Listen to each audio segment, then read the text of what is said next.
Ya, silakan Bu, supaya kita tepat waktu memulainya. Baik, Shalom Bapak Ibu. Mari sebelum memulai kelas kita berdoa bersama. Kita mulai. Kami mengucap syukur ya Tuhan untuk penyertaan-Mu di sepanjang hari ini dalam hidup kami. Dan kembali di malam ini kami akan memulai kelas psikologi Pak Tuhan. Kami mohon penyertaan-Mu, menolong, memimpin kami sehingga dapat mengerti setiap materi yang ada dan kami boleh mengaplikasikan itu dalam hidup kami, mengajarkan anak-anak yang Tuhan percayakan bagi kami. Mengucap syukur untuk semuanya. Di dalam nama Yesus kami sudah berdoa. Haleluya. Amin. Amin. Amin. Terima kasih Bu Carolina. Oke, saya akan membahas satu bab dulu, baru kemudian kita akan masuk di presentasi, ya. Nah,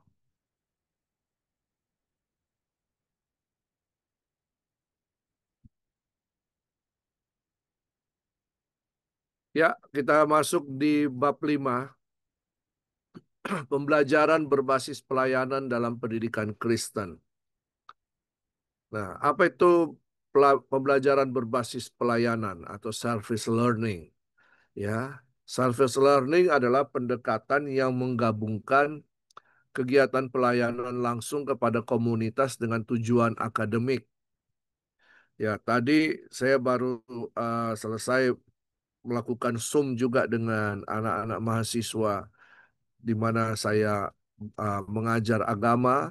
Saya melihat proposal project mereka, ya mereka mempresentasikan proposal project.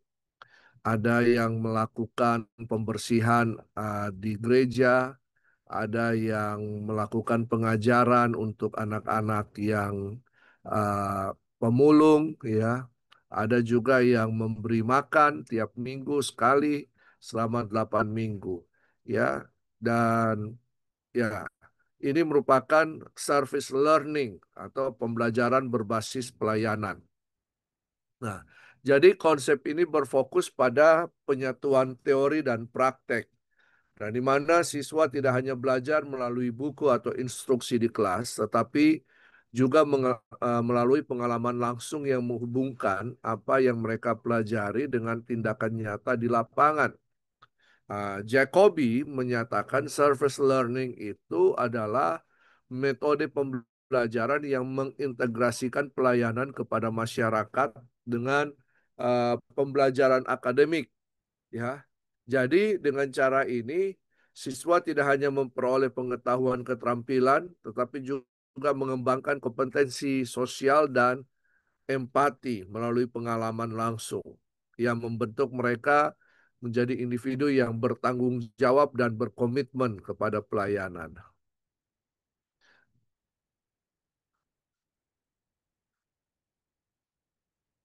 Jadi service learning ini melibatkan lebih dari sekedar tindakan sosial. Jadi tetap berakar pada pengajaran Kristus yang mengajarkan bahwa kita melayani sesama sebagai wujud kasih.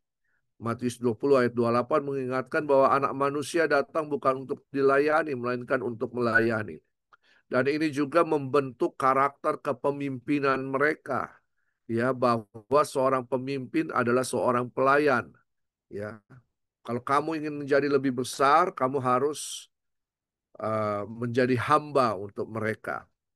Nah, jadi dengan demikian, service learning ini harus dipahami dalam konteks Kristen sebagai bentuk pelayanan yang berorientasi pada Tuhan, ya, mengintegrasikan pengetahuan akademik dengan nilai-nilai rohani dan moral.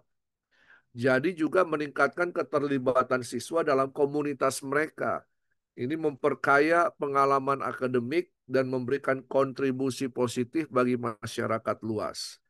Jadi bahwa pendidikan Kristen tidak hanya membentuk manusia dengan intelektual yang baik, tetapi juga mempunyai kesadaran sosial di mana mereka melayani Tuhan dan sesama di dalamnya.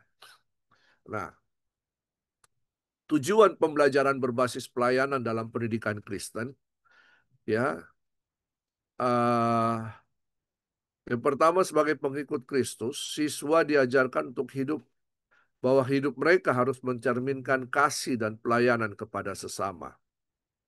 Matius 25 ayat 40 mengingatkan kita, sesungguhnya aku berkata kepadamu, apa yang kamu lakukan untuk salah seorang dari saudaraku yang paling hina ini, kamu telah melakukannya untuk aku. Nah, hal ini menekankan pentingnya pelayanan yang tulus sebagai bagian integral dari pendidikan Kristen. Jadi, melalui pembelajaran ini kita belajar untuk melayani dengan rendah hati mengikuti keteladanan Kristus. Yang kedua adalah menghubungkan pengetahuan akademik dengan praktek nyata. Ya, misalnya pembelajaran matematika atau ilmu pengetahuan. Siswa dapat terlibat dalam proyek-proyek yang memiliki dampak sosial seperti misalnya membantu merancang anggaran untuk proyek amal, penyusunan proposal ya, menyusun strategi untuk mengurangi polusi di sekitar mereka, di lingkungan mereka. Dan saya percaya bahwa guru-guru di sekolah sudah mengajar mereka tentang ekosistem ya dan sebagainya. Ya. Hal ini menunjukkan bahwa pelayanan tidak dilakukan di dalam gereja saja atau konteks misi, tapi juga dalam kehidupan sehari-hari. Ya. Lalu tujuan pembelajarannya adalah mengembangkan empati dan tanggung jawab sosial. Ya, jadi salah satu nilai inti dalam pendidikan Kristen adalah empati, kemampuan untuk merasakan dan memahami penderitaan orang lain. Nah, ini manusia zaman sekarang kekurangan tentang empati ini, ya. Jadi kemampuan untuk merasakan dan memahami penderitaan orang lain, ya. Nah, Kolose 3 ayat 12 mengajarkan kita untuk mengenakan belas kasihan, kebaikan, kerendahan hati, kelemah lembutan, dan kesabaran. Salah satu dasar daripada pelayanan konseling adalah empati, ya, kemampuan untuk merasakan dan memahami penderitaan orang lain, ya. Nah, manfaat pembelajaran berbasis pelayanan dalam pendidikan Kristen. Jadi, pembelajaran berbasis pelayanan dalam ini bertujuan untuk lebih dari sekedar pencapaian akademik, yaitu memperkenalkan siswa pada peran mereka sebagai pelayan Tuhan.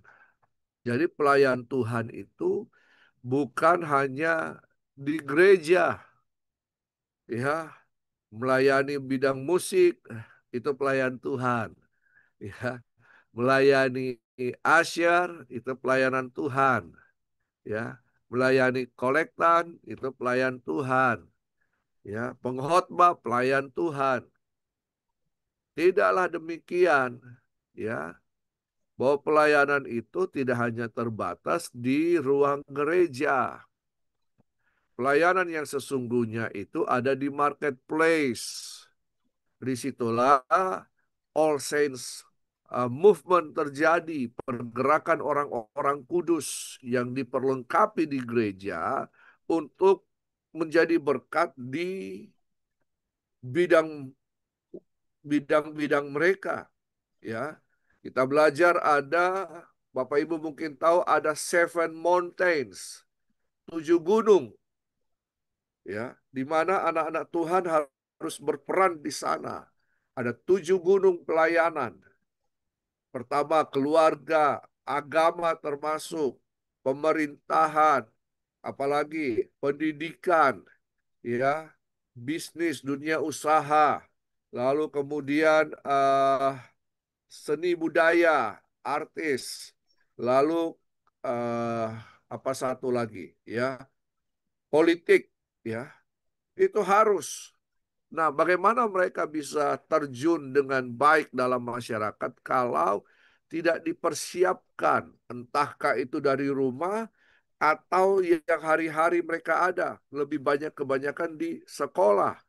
Bayangkan waktu di sekolah sudah berapa jam di sekolah, ya hampir setengah hari di sekolah, ya. Nah, jadi ini penting, ya, ini penting memperkenalkan bahwa pelayanan itu bukan hanya di gereja. Mereka belajar melayani baik di sekolah maupun di gereja, tetapi pelayanan yang sesungguhnya itu adalah di marketplace. Ya, mereka harus menyatakan kasih Kristus, menyatakan karunia mereka, menyatakan potensi diri mereka, ya, di situ, ya. Saya menulis sebuah buku bersama Pak Jonathan, eh, apa buku tentang 5 jawatan, support structure for church, ya, pelayanan 5 jawatan, rasul, nabi, penginjil, gembala, pengajar. Apakah 5 jawatan ini hanya berfungsi di gereja? Tidak. Kalau kita baca Efesus 4 ayat 11 sampai yang ke 16, 17, ya, sorry, sampai 18, itu ternyata mereka diperlengkapi dalam 5 bidang ini untuk jemaat-jemaat ini diperlengkapi untuk kemudian terjun dalam pelayanan di masyarakat. Ada yang menjadi rasul di marketplace. Ada yang menjadi nabi di marketplace. Ada yang menjadi penginjil di marketplace. Ada yang menjadi gembala di marketplace. Ada yang menjadi pengajar di marketplace. Kalau kita melihat dalam satu bidang usaha atau dalam sebuah perusahaan, bahwa rasul itu adalah mereka yang membangun perusahaan itu, membangun suatu usaha, membangun sekolah, membangun komunitas development dan macam-macam, ya. Lalu kemudian apa yang meletakkan dasar rasul dan kemudian nabi di marketplace dalam bidang usaha, dalam perusahaan. Nabi ini adalah memberikan visi, memberikan arah, memberikan tujuan, memberikan strategi ke depan, ya, bagaimana perusahaan bisa berjalan dengan baik dan sebagainya, ya. Dan lalu kemudian ada yang namanya penginjil di marketplace. Dalam usaha, dalam perusahaan, penginjil ini adalah marketingnya, ya, ya. Lalu kemudian ada gembala. Gembala ini yang merupakan apa? HRD-nya, ya, gembala ini. Lalu pengajar ini bagian apa? Training development, ya, di situ. Ya, jadi semua berfungsi. Jadi ini bukan hanya untuk di gereja saja, dalam gereja, tapi di marketplace. Lalu karunia-karunia Roh Kudus, ada 9 karunia Roh, ada 7 karunia motivasi di dalamnya. Itu bekerja lewat para jemaat ini, para pelayan Tuhan ini. Siswa-siswa diperlengkapi untuk itu. Ya, mereka bisa menjadi konselor, mereka bisa memberikan pertolongan kepada banyak orang dan sebagainya lewat karunia-karunia mereka. Ya, jadi kita harus memperkenalkan siswa pada peran mereka sebagai pelayan Tuhan. Kalau kamu ingin jadi besar, kamu harus menjadi hamba. Berlatih melayani di sekolah, di gereja, untuk menjadi pelayan Tuhan yang sesungguhnya di marketplace. Jadi jangan bangga kalau saya, Bapak Ibu Saudara, hebat di mimbar, melayani di mimbar, dan sebagainya. Kita tidak boleh bangga, karena itu bukan tempat pelayanan yang sesungguhnya. Pelayanan yang sesungguhnya adalah di marketplace. Disitulah kita memperkenalkan Kristus. Disitulah kita melayani jiwa-jiwa untuk dibawa datang kepada Kristus. Kita hanya sebagai hamba-hamba Tuhan, kita memberikan kekuatan kepada jemaat. Kita memberikan arahan, kita memberikan tuntunan, kita memberikan perlengkapan kepada mereka. Kita melengkapi. Kemarin kita sudah belajar. Untuk apa kita belajar firman Tuhan? Iya kan?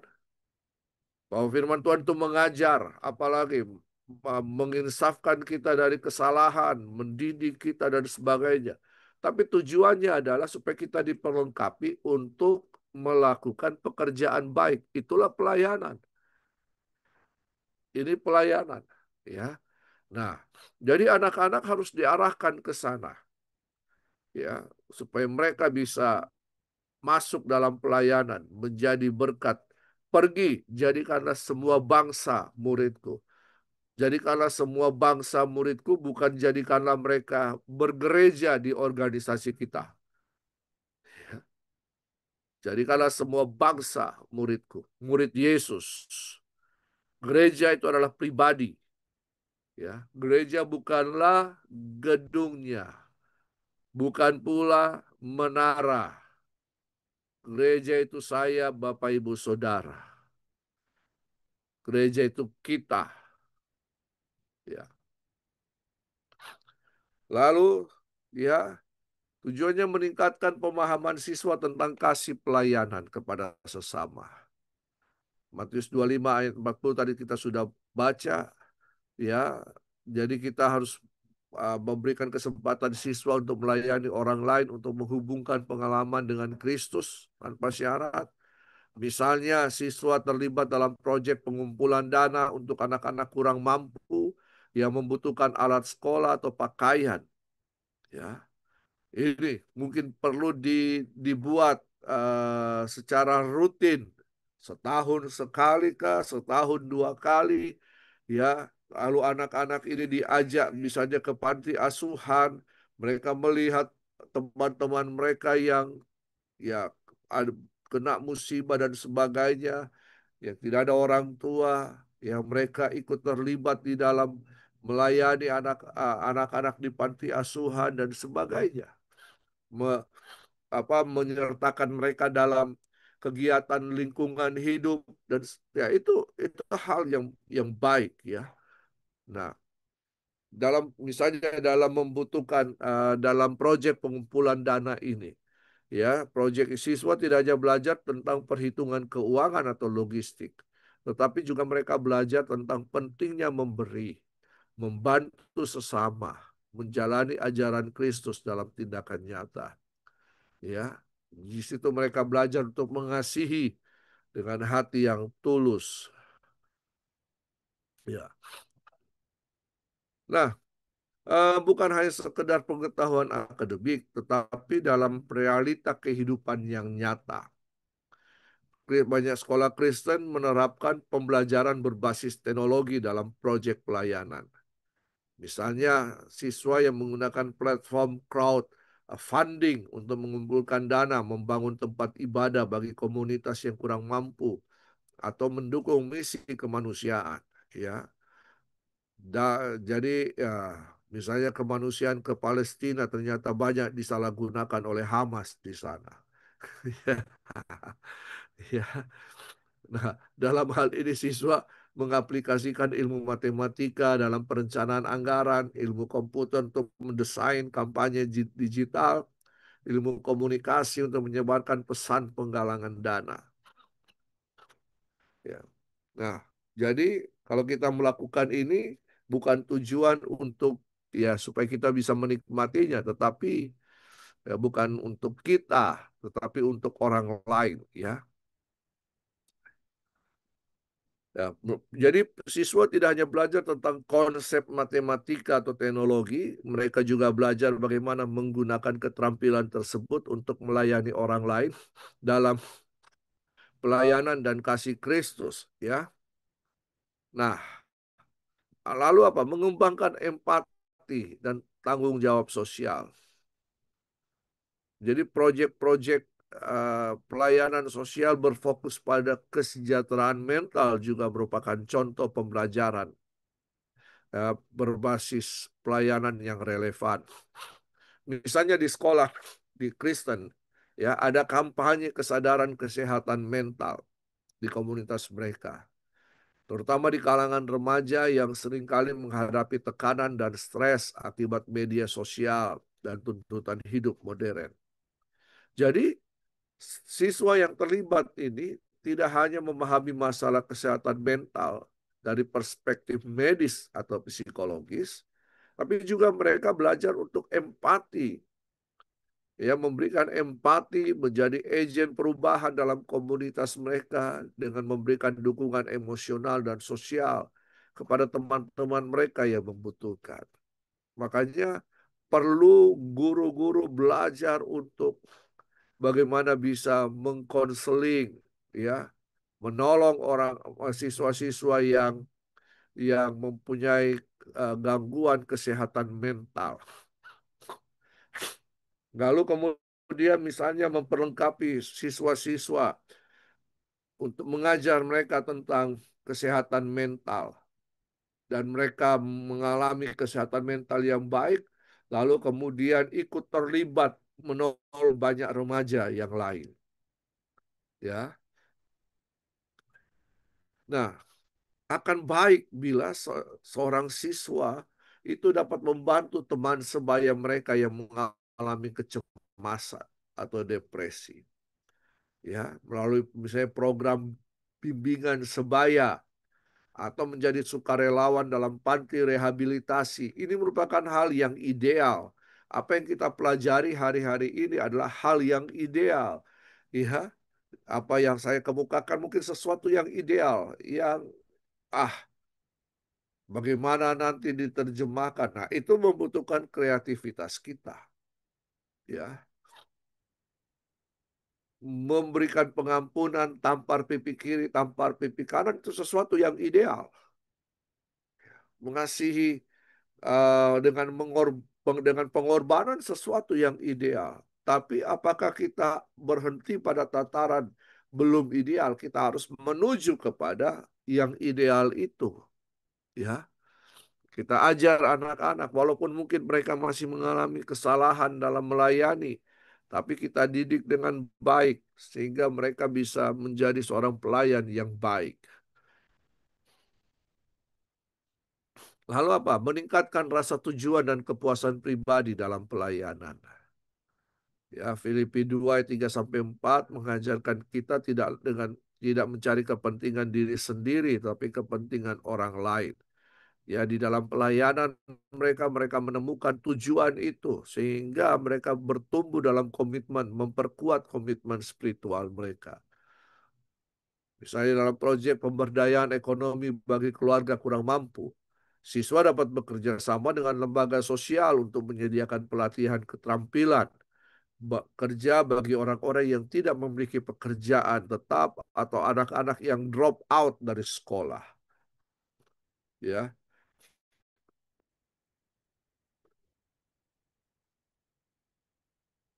jadi melalui proyek ini, ya, siswa dapat melihat langsung dampak positif yang apa yang mereka lakukan. Kalau proyek-proyek mereka menyentuh, ya, kehidupan, menyentuh hati orang-orang yang dilayani, maka ada rasa kepuasan dalam pelayanan, ya, bahwa hidup mereka berarti, hidup mereka punya tujuan. Pelayanan itu bukan hanya sekedar mengembangkan hobi, ya, atau mengembangkan potensi, tetapi di dalamnya saya bisa melayani banyak jiwa, banyak orang-orang yang berkekurangan, menolong mereka, mengangkat mereka, mengajar mereka dengan baik, ya. Lalu kemudian memperkenalkan siswa pada tanggung jawab kepemimpinan Kristen. Ya. Matius 22 ayat 26 sampai 28 mengajarkan kita bahwa pemimpin sejati adalah mereka yang melayani. Dalam pembelajaran berbasis pelayanan ini, siswa dapat memimpin proyek, ya, atau kegiatan yang melibatkan pelayanan sosial. Mereka memang dipersiapkan untuk itu. Nah, dari sini mereka akan belajar tentang kepemimpinan yang rendah hati, yang berfokus pada kesejahteraan orang lain. Sehingga nanti ketika mereka ada di masyarakat, ya, mereka menjadi seorang pemimpin yang rendah hati. Pemimpin itu tidak dilahirkan, pemimpin itu melewati proses pembentukan. Ya. Di tangan siapa, ya, hasilnya juga demikian. Kalau di tangan guru-guru yang punya hati melayani, hati mengasihi, mereka akan keluar sebagai seorang pribadi yang melayani dan mengasihi banyak orang.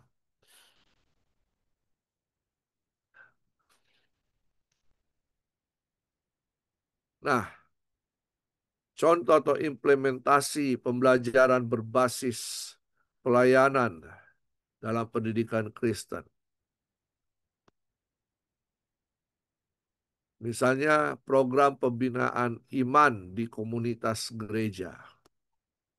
Ya, jadi di sini memungkinkan siswa untuk memperdalam pemahaman mereka tentang ajaran Alkitab, menerapkannya dalam kehidupan sehari-hari. Saya mungkin melihat bahwa anak-anak ini perlu untuk misalnya dibuatkan camp, camp pemahaman Alkitab. Ya, jadi di situ mereka belajar firman Tuhan, mereka dimuridkan, mereka membentuk komunitas dan sebagainya. Di situ juga tempat mereka belajar untuk melayani, ya, memimpin kelompok persekutuan doa, ya, di camp itu atau di gereja, ya, membantu dalam studi Alkitab untuk anak-anak atau remaja, ya. Kita juga bisa mendorong siswa kita menjadi uh, menolong untuk guru-guru sekolah menjadi guru-guru sekolah minggu, ya, atau menjadi bagian dalam pelayanan liturgi. Ini belajar untuk melayani, ya.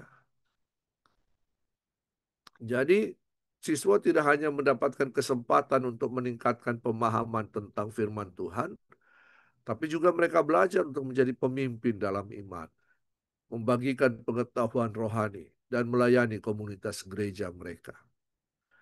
Ya, saya melihat saya dari gereja ke gereja pelayanan, melayani jemaat, ada pemusik, pelayanan pemusik, tidak semua.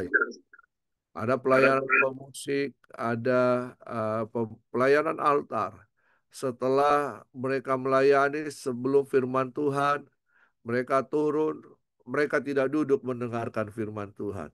Tapi kemudian keluar cari nasi kuning, minum kopi, kongko-kongko di luar. Ya, padahal mereka ada di mimbar melayani. Ya, tetapi dalam kehidupan mereka, mereka memungkiri, ya, kekuatan ibadah itu. Jadi Ibrani 10 ayat 24 sampai 25 mengajarkan kita untuk saling memperhatikan, saling mendorong dalam kasih dan dalam pekerjaan baik. Nah, program aksi sosial untuk meningkatkan kesehatan masyarakat. Ini juga baik, aksi sosial. Ya, ada kalanya sekolah-sekolah mengadakan basar. Tiap tahun ada satu hari atau 2 hari basar. Tapi apa tujuan daripada basar ini?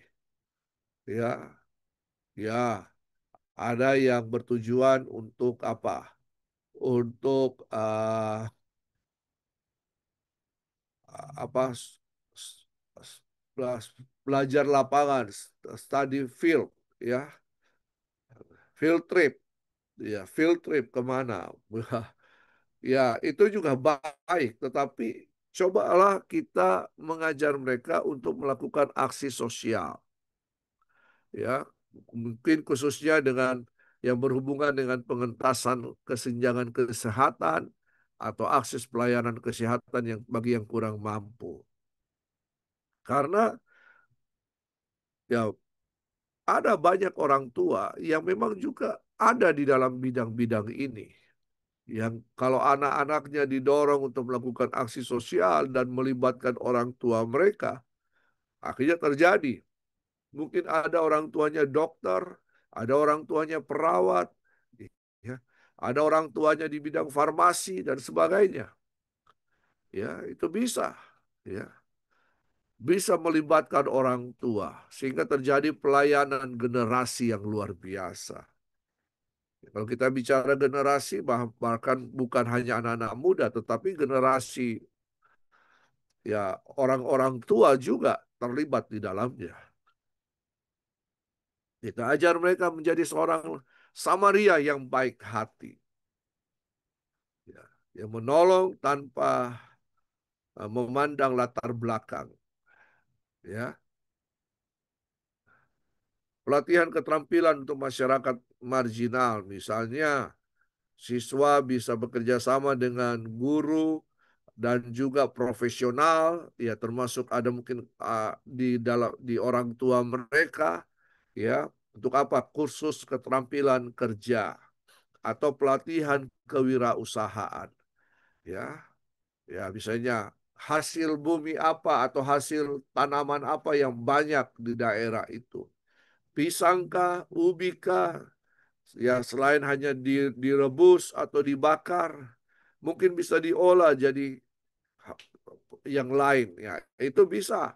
Ya, mereka juga diajar keterampilan menjahit, membuat kerajinan tangan atau pemrograman komputer. Nah, di sini mereka akan belajar tentang pentingnya pemberdayaan sosial dan tanggung jawab sebagai seorang Kristen dalam memperbaiki kehidupan orang lain. Ya, Yakobus mengatakan iman tanpa perbuatan adalah mati, tapi iman itu harus diwujudkan dalam tindakan yang nyata. Tambahkan kepada iman kebajikan, ya. Ada juga pengembangan proyek pelestarian alam, ya, proyek penghijauan, penanaman pohon, pembersihan pantai untuk menjaga lingkungan sekitar. Atau mereka juga bisa melakukan kampanye, ya lewat e-flyer atau poster-poster. Mereka membuat poster yang baik, mendesain poster yang baik. Untuk apa? Untuk mengurangi, misalnya kampanye mengurangi sampah, promosi penggunaan bahan ramah lingkungan, ya, kampanye untuk tidak buang sampah sembarangan. Nah, itu bisa, ya, dimulai dari komunitas di sekolah, lalu kemudian di lingkungan sekolah. Ya, kerja bakti itu sangat baik, ya. Anak-anak diajarkan untuk kerja bakti, membersihkan lingkungan sekolah, membersihkan ya sekitar sekolah di mana sekolah itu ada, ya.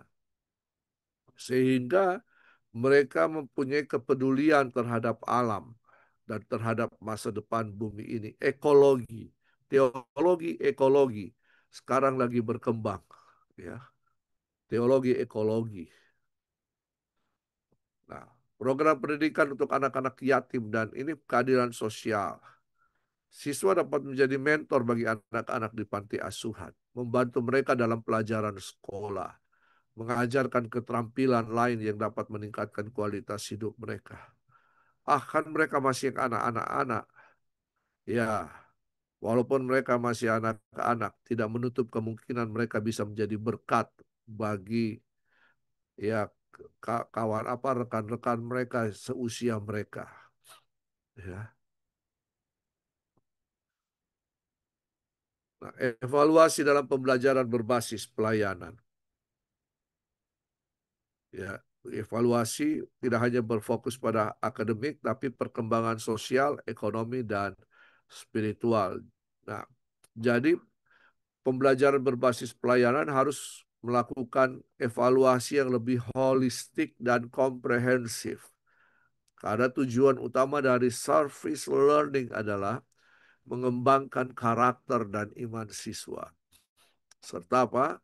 Membantu mereka menjadi individu yang lebih baik dalam melayani Tuhan dan sesama. Nah, evaluasi ini harus mengukur sejauh mana siswa telah mengintegrasi nilai-nilai Kristen dalam tindakan nyata. Bagaimana mereka berkembang sebagai individu. Bisa saja evaluasi itu merupakan laporan daripada kegiatan. Ketika mereka melakukan kegiatan sosial, mereka menulis laporan itu, ya, laporan ya seperti sebuah hasil daripada proposal, ya. Nah, jadi evaluasi dalam konteks service learning ini berfokus pada beberapa aspek penting, misalnya pencapaian akademik, sejauh mana pengetahuan yang diperoleh siswa diterapkan dalam proyek pelayanan mereka. Lalu apa? Evaluasi dalam pengembangan keterampilan sosial. Sejauh mana siswa dapat berinteraksi dengan komunitas dan bekerja dalam tim, ya. dalam pertumbuhan spiritual, sejauh mana siswa mengintegrasikan nilai-nilai Kristiani dalam tindakan pelayanan mereka. Jadi, menurut Eiler dan Gilles, bahwa evaluasi dalam service learning tidak hanya melihat hasil yang dicapai, tetapi juga pada proses belajar yang dilalui mahasiswa, yang mencakup keterlibatan mereka dalam proyek, refleksi yang mereka lakukan, dan pemahaman mereka tentang hubungan antara pembelajaran akademik dan pelayanan sosial. Lalu apa metode evaluasi dalam pembelajaran berbasis pelayanan? Ya, evaluasi formatif. Ya, ini dilakukan selama proses pembelajaran dengan tujuan untuk memberikan umpan balik. Ya, dalam dapat meningkatkan keterlibatan siswa dalam pelayanan, dalam proyek. Misalnya, guru atau pendidik dapat memberikan diskusi kelompok atau refleksi mingguan untuk membantu siswa menggali pengalaman mereka dalam pelayanan dan bagaimana mereka menghubungkannya dengan nilai-nilai Kristiani. Lalu ada yang namanya evaluasi sumatif. Ya, ini untuk proyek pelayanan ya setelah proyek pelayanan selesai untuk menilai hasil akhir dari pembelajaran mereka. Ya, dia di mana siswa mengumpulkan berbagai bukti dari pengalaman mereka yang mereka lakukan dalam pelayanan. Ya, di situ ada penilaian portofolio, bukti-bukti yang mereka lakukan, lalu ada refleksi pribadi, apa yang telah mereka pelajari. Ya, evaluasi ini juga bisa dilakukan dengan wawancara atau survei atau membuat laporan ya di situ. Nah, lalu kemudian ada refleksi diri. Refleksi diri ini sangat penting juga ya dalam evaluasi service learning. Jadi menurut Kolb, proses refleksi adalah bagian dari siklus pembelajaran yang memungkinkan siswa untuk mengkaji pengalaman mereka, menghubungkannya dengan pengetahuan teoritis, mengaplikasikannya pada kehidupan sehari-hari. Ya. Misalnya siswa diminta untuk menulis jurnal atau esai reflektif yang membahas pembelajaran yang mereka peroleh dari pengalaman pelayanan mereka. Nah, ada juga teori evaluasi Kirkpatrick. Ya, ada 4 model. Yang pertama, reaksi. Bagaimana siswa merespon pengalaman pelayanan. Lalu kemudian ada evaluasi belajar, pengetahuan dan keterampilan yang diperoleh. Ya. Lalu kemudian perilaku. Perubahan dalam perilaku yang terjadi setelah pengalaman. Ya, ketika mereka misalnya melayani anak-anak yang kurang mampu. Bagaimana? Apakah terjadi perubahan dalam perilaku, dalam kehidupan sehari-hari? Ya, hasil dampak dari proyek pelayanan terhadap individu dan komunitas. Jadi, evaluasi ini membantu untuk melihat siswa tidak hanya belajar akademik, tapi juga berkembang dalam karakter dan tanggung jawab sosial. Nah, Kirkpatrick mengembangkan evaluasi ini yang digunakan secara luas ini ya untuk menilai efektivitas program pelatihan dan pendidikan, termasuk dalam konteks pembelajaran berbasis pelayanan. Ya, tadi saya sudah bilang, ya reaksi belajar, perilaku, hasil. Ya, ini penjabaran lebih lanjutnya. Misalnya reaksi mengukur bagaimana siswa merespon pengalaman mereka terhadap pelayanan yang dilakukan, apakah mereka terlibat dan termotivasi. Dalam proses belajar, menilai sejauh mana siswa memperoleh pengetahuan atau keterampilan baru selama program-program pelayanan itu dikerjakan. Perilaku, menganalisis perubahan dalam perilaku siswa setelah pengalaman pelayanan, apakah mereka mulai mengaplikasikan pengetahuan dan keterampilan baru dalam kehidupan mereka. Nah, hasilnya adalah mengukur dampak jangka panjang dari program pelayanan, baik terhadap siswa maupun komunitas yang mereka layani. Ya, jadi evaluasi menggunakan model Kirkpatrick ini membantu pendidik untuk tidak hanya menilai pencapaian akademik, tapi juga melihat bagaimana siswa mengintegrasikan pelayanan dalam pembelajaran mereka, serta seberapa besar dampak pelayanan tersebut terhadap komunitas dan individu. Lalu ada yang namanya teori evaluasi CIPP, konteks, input, proses, produk, ya, oleh Staff Lebim, ya. Jadi model ini mengevaluasi konteks. Apa itu konteks? Kondisi yang ada. Kondisi pada waktu pelayanan ini dikerjakan, ya. Input itu merupakan sumber daya dan perencanaan. Jadi ada konteks itu kondisi yang ada, baik kondisi lingkungan atau nanti kita kondisi tempat akan kita mengerjakan proyek pembelajaran pelayanan ini atau kondisi yang ada di dalam intern sekolah ya dan sebagainya. Lalu input sumber daya dan perencanaan. Kita memiliki berapa sumber daya, bagaimana pengelolaannya dan perencanaan kebutuhan-kebutuhan yang lain. Lalu proses, ya, kita melaksanakan program dan kemudian hasil daripada proses itu produk, ya, hasil dari program tersebut, ya.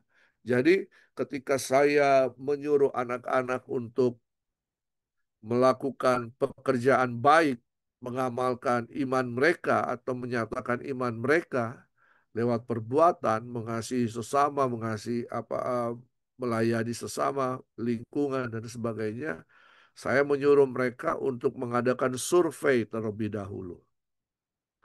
Survei terhadap apa yang akan mereka kerjakan.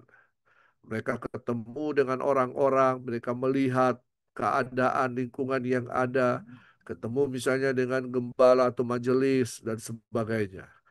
Lalu kemudian mereka melakukan proposal, membuat proposal, ya, perencanaan.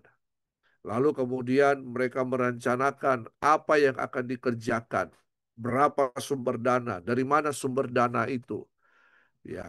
Lalu kemudian ada proses di dalamnya, melaksanakan program itu. Lalu kemudian ada hasil yang didapatkan.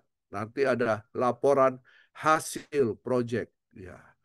Apa yang mereka kerjakan membawa hasil, ada perubahan lingkungan kah? Ya, ada perubahan mindset dan sebagainya. Nah, jadi konteks pembelajaran berbasis pelayanan, misalnya evaluasi si IPP ini membantu mengevaluasi keberhasilan program berdasarkan tujuan spiritual dan akademik yang ingin dicapai. Ya. Contoh kasus evaluasi dalam pembelajaran berbasis pelayanan. Misalnya kasus satu, program pelayanan sosial di komunitas miskin. Siswa di sekolah Kristen terlibat dalam penggalangan dana dan pemberian bantuan pangan, ya. Nah, jadi evaluasi ini dapat menggunakan evaluasi portofolio, laporan-laporan kegiatan mereka, foto dan sebagainya, video dan sebagainya, ya. Di mana siswa bisa mengumpulkan dokumen proyek seperti anggaran dana yang dikumpulkan, laporan kegiatan, umpan balik, dan penerimaan bantuan. Dan di sini siswa juga bisa menulis refleksi pribadi tentang bagaimana mereka melihat pelayanan ini sebagai bagian dari panggilan Kristen mereka, ya. Seperti dalam 1 Yohanes 3 ayat 17. Nah, misalnya kasus 2, proyek pengajaran keterampilan di panti asuhan. Misalnya kelas keterampilan menjahit atau membuat kerajinan tangan, ya, menggambar dan sebagainya untuk anak-anak di panti asuhan. Jadi evaluasi ini bisa dilakukan dengan cara mewawancara dengan cara wawancara dengan anak-anak di panti asuhan, ya, untuk mengetahui apakah mereka menerima atau bisa melakukan keterampilan-keterampilan yang diajarkan, ya, oleh para siswa kita.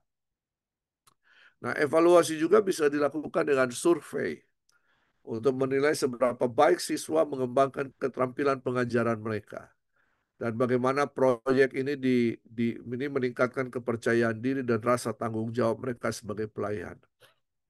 Ya, jadi Efesus 6 ayat 7 mengingatkan kita, lakukanlah pekerjaanmu dengan sukacita seperti untuk Tuhan, bukan untuk manusia. Nah, misalnya kasus 3, program pelestarian lingkungan melalui kampanye hijau. Jadi siswa terlibat dalam kampanye pelestarian lingkungan. Ya, dengan apa? Misalnya membersihkan lingkungan sekitar, menanam pohon, membuat papan bicara, ya, dan sebagainya.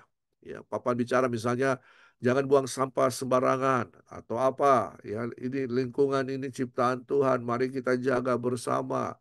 Ya, hindari bencana dengan cara memelihara lingkungan dan sebagainya.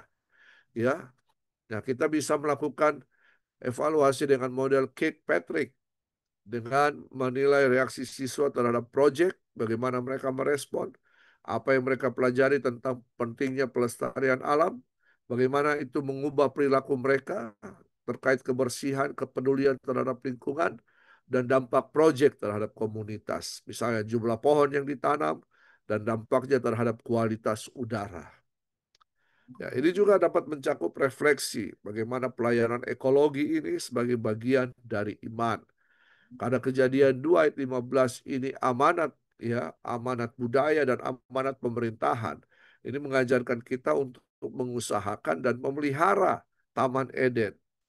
Taman Eden itu ya ada di sana, tetapi Taman Eden itu adalah tempat di mana kita hidup. Itu merupakan Taman Eden kita. Lingkungan pekerjaan kita, itulah Taman Eden kita. Ya, pelayanan kita adalah Taman Eden kita yang harus kita usahakan, yang harus kita pelihara. Ah, mungkin ini sesuatu yang baru bagi kita. Tapi di mana kita berada, itulah Taman Eden kita. Ya. Keluarga harus diusahakan, dipelihara. Pekerjaan kita harus terus diusahakan dan dipelihara. Dikelola dengan baik, dipelihara dengan baik. Ya, dan sebagainya. Nah, penilaian diri dan umpan balik positif ini atau self assessment.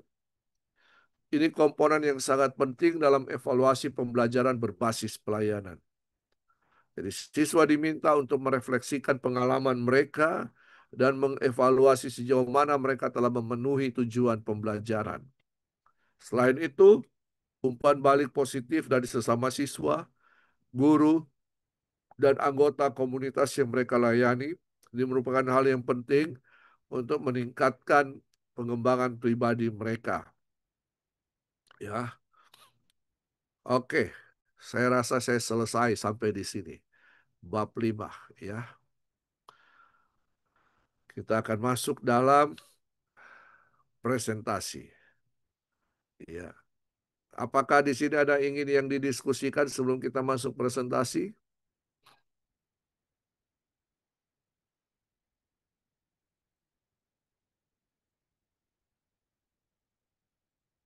Tidak ada?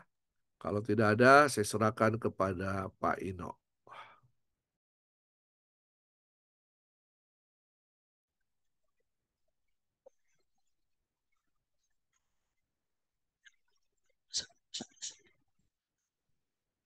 Pak Vinci, silakan Pak. Oh, saya Ya, presentasi ya. ya. Betul Pak. Oke. Ini yang dipresentasikan, izin tanya dulu Pak, yang dipresentasikan hanya uh, PowerPoint-nya aja kan Pak ya? Iya, PowerPoint yang ada di situ yang 10 Ah, slide.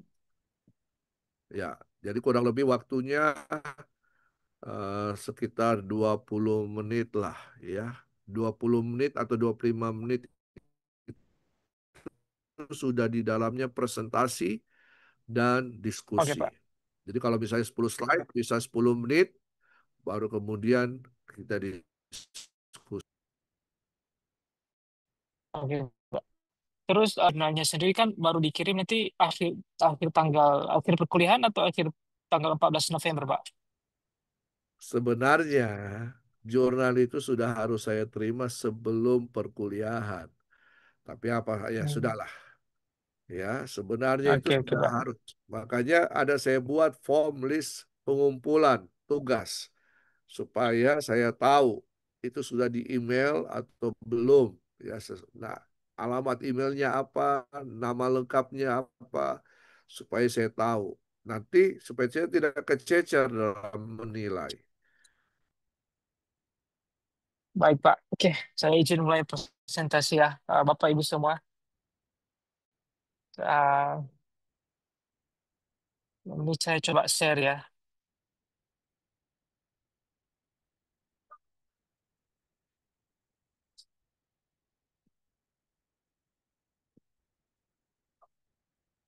Bisa kelihatan ya? Bisa bro, bisa. Bisa Bisa, Pak. oke. Bisa, bisa. Iya, sebentar ya.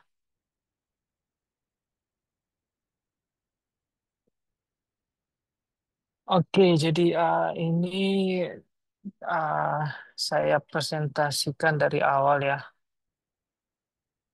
Jadi sebenarnya kalau dari judul yang diberikan Bapak dosen itu dia kan penggunaan teknologi dan peningkatan minat siswa dalam pendidikan Kristen. Cuman memang karena Pak Bapak Hence sendiri kan mengizinkan untuk memodifikasi sedikit judul, jadi saya ada ganti sedikit judulnya Pak izin. Jadi tidak terlalu jauh. Judulnya itu jadinya kajian penggunaan teknologi dalam pendidikan Kristen. Oke. Jadi sebenarnya latar belakangnya ini itu pertama karena teknologi sendiri sudah sangat maju. Ah, ada meningkat media pembelajaran digital, sosial media, dan juga AI. Jadi tentunya ada dampak terhadap perilaku dan pemikiran anak didik dari perkembangan teknologi ini. Dan berikutnya perlu dicek juga kesesuaian dengan Alkitab dalam integrasi teknologi dalam pendidikan Kristen. Untuk mencek kesesuaian dengan Alkitab, maka perlu dilakukan kajian teologi terhadap penggunaan teknologi dalam pendidikan Kristen. Ah, Berikutnya adalah permasalahan. Apa permasalahan yang ada? Kalau dari saya sih sebenarnya permasalahan yang terutama diangkat itu, pertama apakah teknologi itu memang dia berjalan dengan pimpinan Roh Kudus. Dalam hal ini nanti terutama dia tentang AI. Maksudnya kan kalau manusia sendiri yang contohnya membuat sebuah buku, melakukan karya tulis ilmiah, membuat sebuah materi, mengajar, itu kan pasti bisa kita uh, lihat peluang besar itu terjadi di bawah pimpinan Roh Kudus atau tidak. Cuman masalahnya bagaimana kalau semua materi itu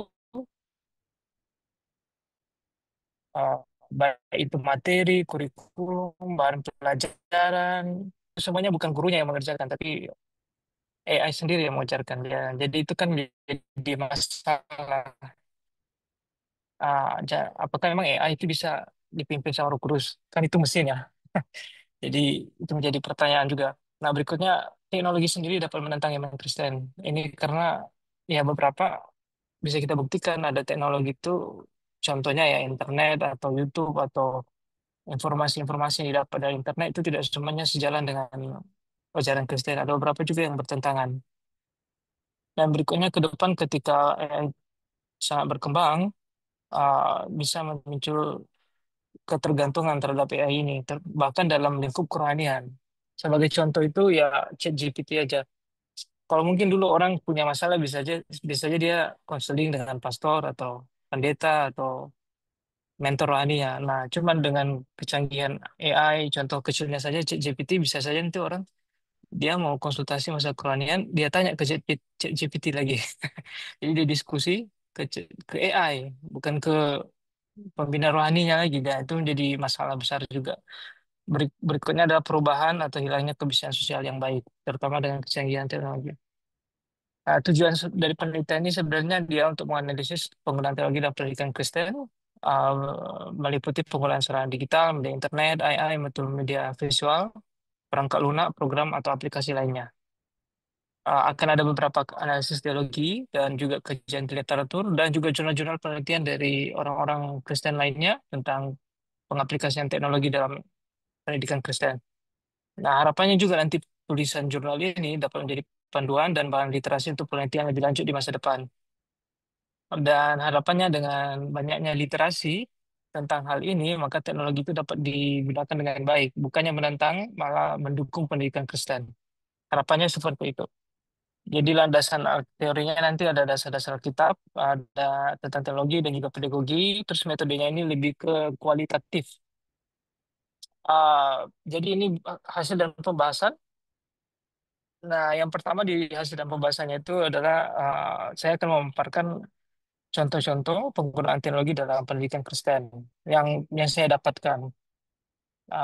Contohnya itu yang pertama itu ada media YouTube, ada multimedia visual, terus ada juga televisi, komputer. Itu komputer sudah sangat pasti ya, komputer, laptop. Nah, handphone ini yang mungkin agak baru dipakai sebagai media pendidikan. Lalu ada Zoom, Skype, atau Google Meet, nah media serupa seperti yang kita pakai sekarang. Nah, ini juga sebagai salah satu sarana dari pendidikan Kristen sendiri. Berikutnya ada media sosial, ya, yaitu termasuk dari Facebook, Instagram, Twitter, TikTok. Nah, dan penggunaan software-software AI yang lebih canggih dalam pendidikan Kristen. Sebagai contohnya software AI yang paling booming sekarang itu ChatGPT. Nah, itu sebenarnya juga menjadi masalah. Bagaimana ketika mahasiswa, ya contohnya saja mahasiswa S2 pendidikan Kristen pakai AI untuk buat tesisnya, itu kan jadi masalah juga ke depannya.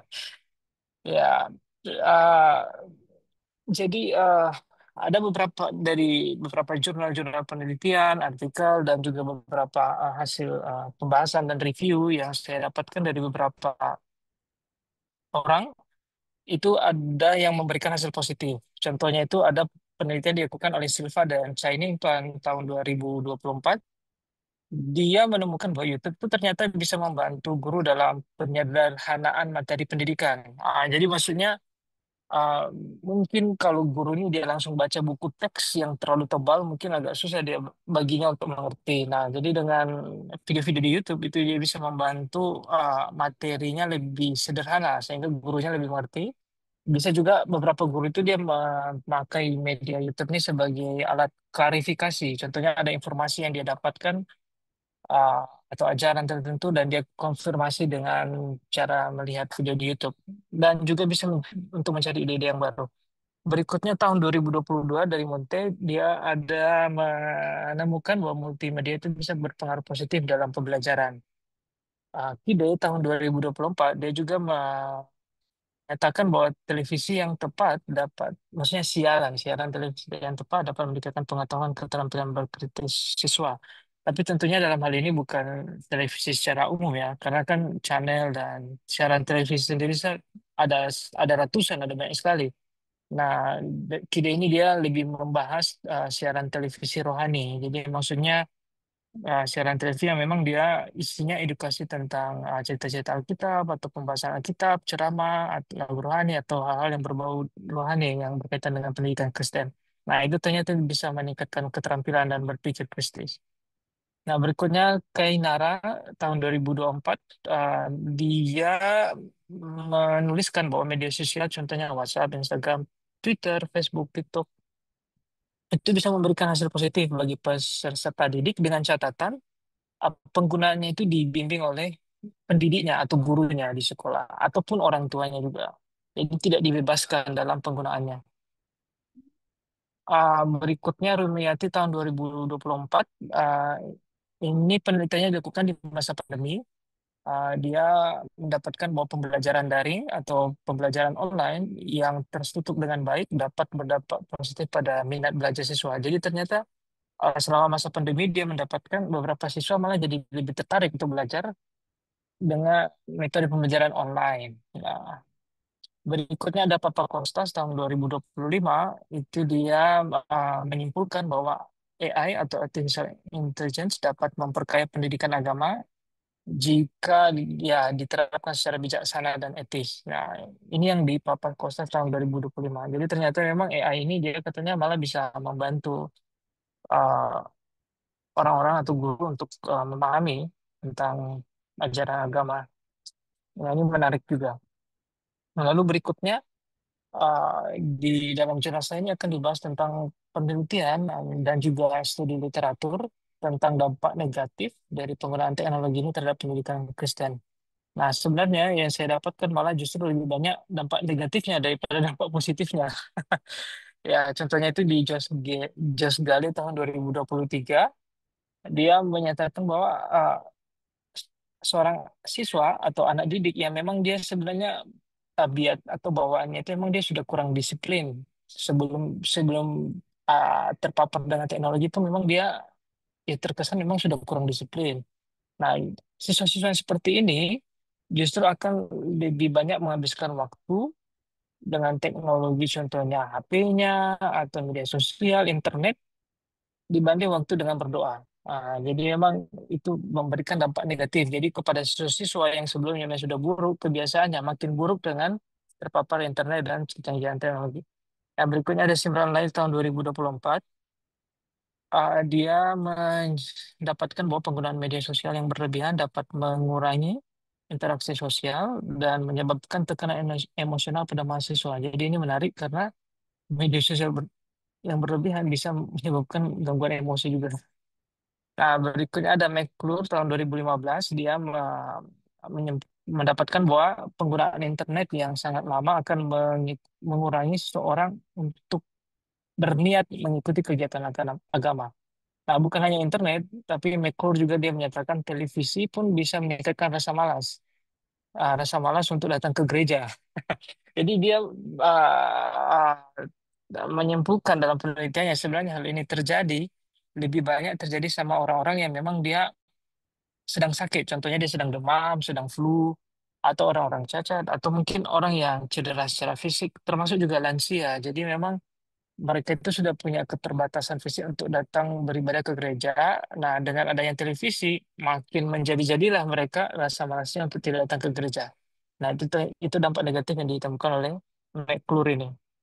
Lalu ada Jackson dan kawan-kawan, dia menemukan bahwa di sebuah negara, ketika di negara tersebut banyak menggunakan teknologi canggih, maksudnya dalam hal ini robot, baik itu robot untuk pembuatan mesin, robot untuk alat rumah tangga, dan robot untuk perusahaan, dan semua model-model robot atau mesin-mesin untuk otomatisasi yang dipakai di perusahaan, itu kalau penggunaannya sangat banyak, justru bisa menurunkan tingkat keagamaan dari orang-orang di organisasi atau di negara tersebut, atau di perusahaan tersebut. Nah, lalu yang Jackson ini dia menyatakan juga paparan AI di tempat kerja, di tempat komunitas, atau paparan AI di sekolah itu bisa menurunkan tingkat keimanan. Nah, dia mengatakan bahwa dengan semakin seseorang terpapar dengan AI ini, seseorang itu bisa cenderung menganggap bahwa dirinya itu punya kekuatan super.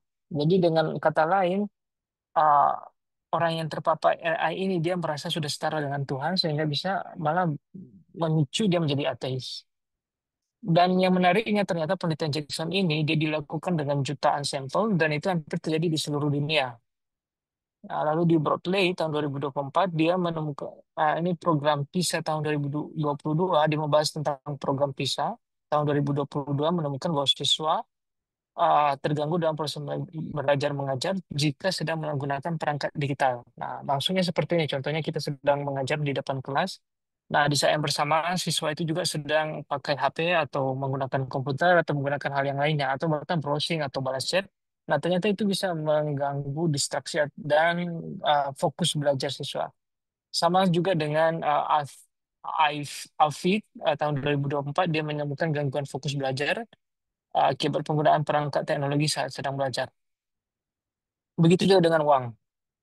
Bahkan uang tahun 2022 dari penelitiannya ternyata penggunaan internet, media sosial, dan komputer atau HP yang berlebihan itu bisa menurunkan kinerja dan prestasi akademik seorang anak. Bahkan dia mengatakan kemampuan matematika anak itu bisa menurun.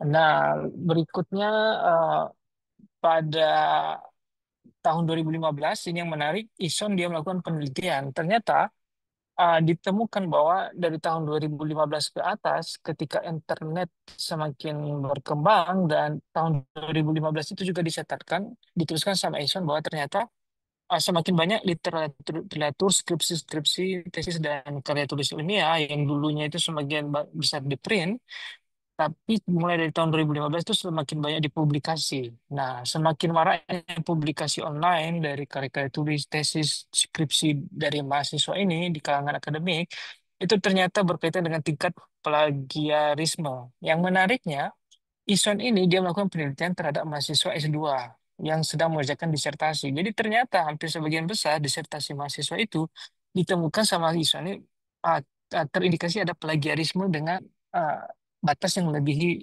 sewajarnya. Nah ini menarik karena ternyata di kalangan mahasiswa S2 sendiri pun disertasi mahasiswanya itu banyak terjadi plagiarisme dengan perkembangan internet. Nah, dia bandingkan dengan tahun sebelum tahun 2015, itu justru tidak banyak terjadi karena ternyata sebelum tahun 2015 itu publikasi karya tulis ilmiah itu tidak marak terjadi. Berikutnya tahun 2015, Pitchfork dia menemukan bahwa mahasiswa juga uh, merasa tidak ada kejelasan dalam batas plagiarisme dan batas-batas dalam parafrase. Itu maksudnya. Sehingga kebanyakan mahasiswa menyalin apa yang didapat internet tanpa aturan yang jelas. Pitchfork dia menyarankan mahasiswa untuk menggunakan Turnitin, salah satu contoh aplikasi untuk menghindari plagiat, tapi ternyata mahasiswa yang diteliti merasa ketakutan dengan menggunakan Turnitin karena mereka takut jangan-jangan nanti kalau mereka pakai Turnitin malah ketahuan mereka plagiat gitu loh.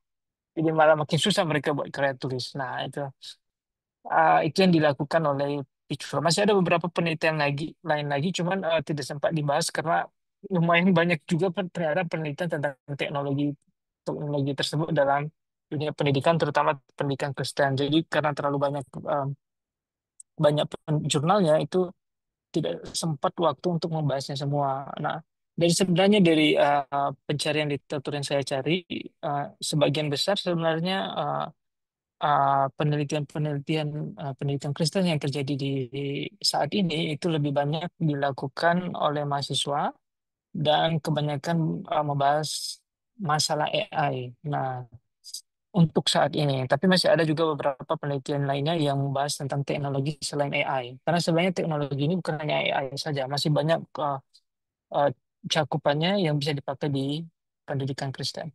Nah, kesimpulan dari saya terakhir, penggunaan teknologi dalam pendidikan Kristen memiliki dampak positif dan juga ada dampak negatif. Dampak negatif terutama terjadi jika tidak ada pembimbingan, tidak ada pendampingan, pengaturan, pembatasan, dan aturan jelas tentang penggunaan teknologi dalam pendidikan Kristen.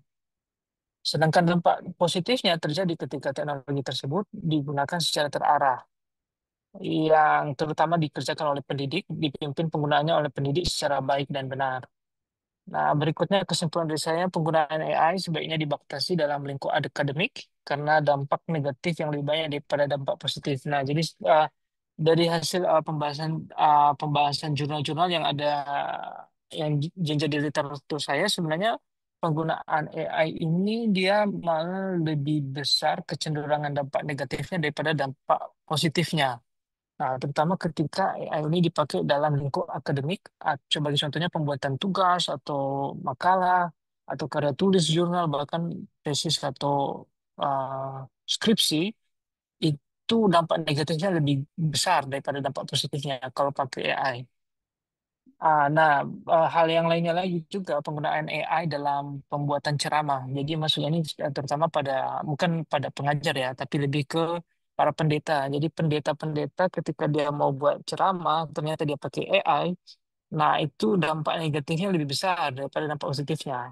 Karena bisa saja nanti khotbahnya itu malah dibuat oleh AI dan ternyata itu tidak deliver oleh Kudus dan ada besar kemungkinan itu akan melenceng.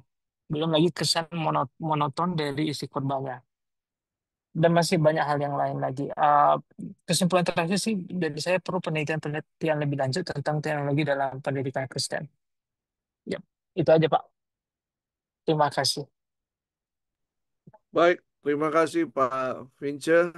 Sorry, tadi judulnya apa lagi? Teknologi. Ah, kajian, kajian Pak, kajian penggunaan teknologi. Oh, harusnya tambah AI di situ karena lebih banyak membahas tentang AI, ya. ditambahkan kajian teknologi AI. Nah, tapi menurut Pak Vince, apakah Pak Vince setuju dengan penggunaan AI? Baik Pak, kalau kalau di jurnal saya sih tadi sebenarnya bukan hanya masalah AI sih Pak. Saya ada bahas masalah YouTube juga, YouTube, Zoom, Skype, dan Ya, itu. lain-lainnya. Kalau untuk Ya. AI sendiri, kalau dari saya sih Pak, saya setuju kalau itu dipakai di luar lingkup akademik. Kalau dari saya sendiri Pak. Kalau untuk lingkup akademik sih menurut saya AI harusnya tidak boleh dipakai sih Pak. Karena memang uh, itu bisa jadi pembodohan akademisi. Karena uh, harusnya, ya namanya kan lingkup akademik ya, kecuali kita bukan di lingkup akademik.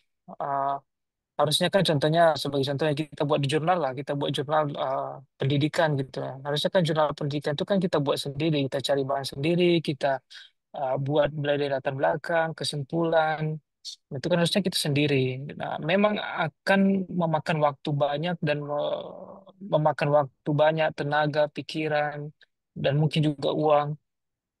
Dibanding memang kalau AI yang mengerjakan itu bisa akan lebih cepat. Tapi saya sendiri sih, saya pernah kalau mau membandingkan ya, saya coba ternyata yang dibuat AI itu tidak tidak sebagus apa yang saya buat. Itu menurut saya, Pak. Oke, ya. Bagaimana dengan Bapak Ibu terhadap penggunaan AI ini? Ya, teknologi memang diciptakan untuk mempermudah manusia. Ya. Alkitab apakah ada berbicara tentang teknologi? Oh, banyak. Salah satunya adalah Nuh. Tuhan itu memberikan teknologi kepada Nuh untuk membuat kapal. Apakah pada waktu itu ada orang yang membuat kapal selain Nuh? Mungkin kata kapal saja atau perahu itu tidak ada dalam uh, kamus bahasa mereka. Nah, bagaimana dengan AI ini menurut Bapak Ibu?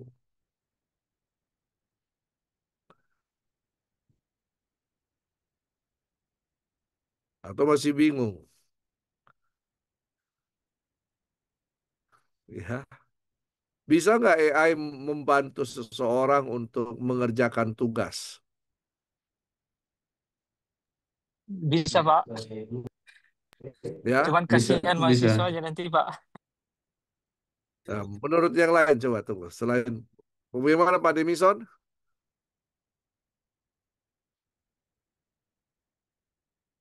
Bisa, Bapak. Bisa. Ah, kalau misalnya begini, kita mengadakan perbandingan. Waktu saya nulis skripsi S1, terus saya nulis untuk tesis S2 MA, tesis S2 MTH, disertasi S3, saya mengumpulkan banyak buku dan kemudian saya mengutip buku-buku tersebut untuk kemudian dijadikan bahan karya tulis. Nah, sekarang dengan adanya AI, kita tidak perlu mengambil banyak buku, membeli buku tadi kayak Pak Vince bilang membutuhkan biaya yang besar, ya. Tetapi kemudian oleh teknologi ini kita terbantukan untuk kutipan-kutipan yang bisa kita pakai untuk kemudian menulis sebuah tugas kah, tesis kah, atau skripsi kah, dan sebagainya. Ya, kira-kira menurut Bapak Ibu mana yang lebih baik?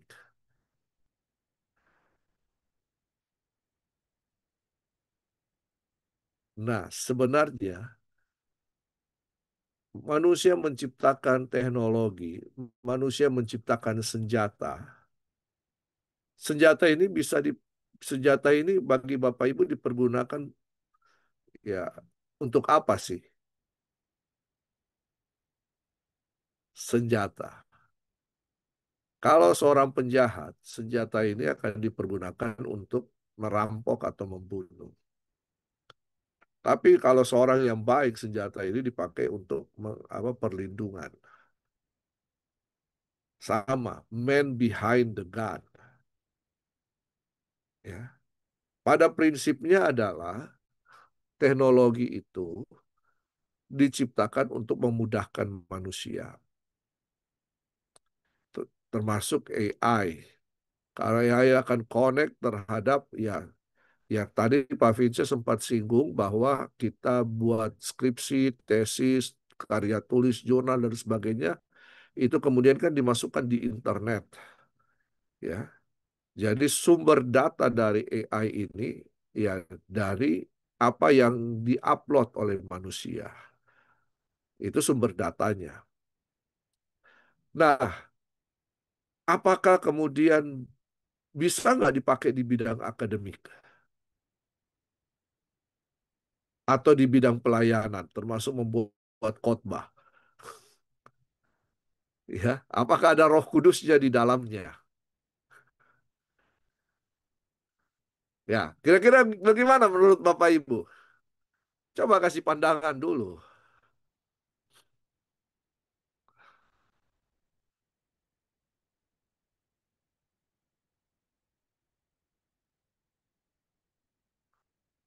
Nah, ini ini yang harus kita pahami. Tergantung seseorang. Ada kalau misalnya Chat GPT, kalau Chat GPT kita pergunakan dengan cara standar, tolong buatkan saya tugas paper atau jurnal dengan tema ini. Trak keluar seperti itu dan kita tidak koreksi, ya yang jadi kita salah. Tetapi ada teknik yang lain, teknik yang melibatkan pikiran kita. Apakah dengan penggunaan AI kita tidak melibatkan pikiran kita? Oh iya, harus. Itu yang mengarahkan ChatGPT dan AI yang lain untuk mengikuti kemauan kita. Kita ya ada yang namanya prompt atau perintah. Kita harus memberikan perintah kepada ChatGPT untuk membahas. Kita lihat kalau ini tidak sesuai, kita minta dia gantikan dengan pemikiran kita. Saya tidak butuh ini, saya maunya seperti ini, seperti ini, seperti ini, seperti ini.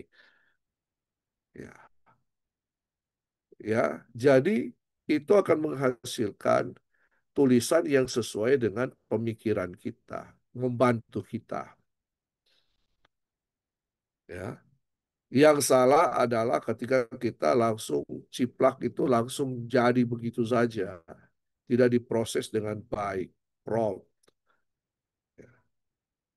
Ada banyak hal, ya. Kan Roh Kudus juga bisa memenuhi pikiran kita untuk memberikan informasi kepada ChatGPT untuk menolong itu, buat seperti ini, seperti ini. Nah, kalau khotbah, misalnya, apakah ChatGPT bisa bikin kerangka khotbah? Bisa, dengan contoh-contohnya bisa.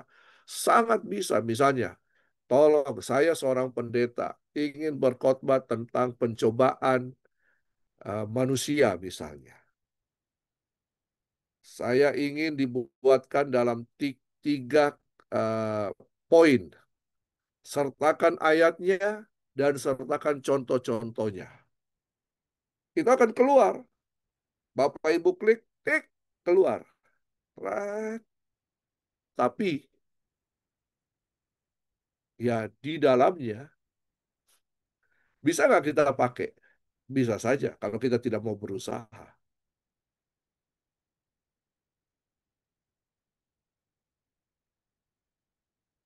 Nah, kita juga harus koreksi. Benar nggak ChatGPT ini memberikan paparan khotbah seperti itu?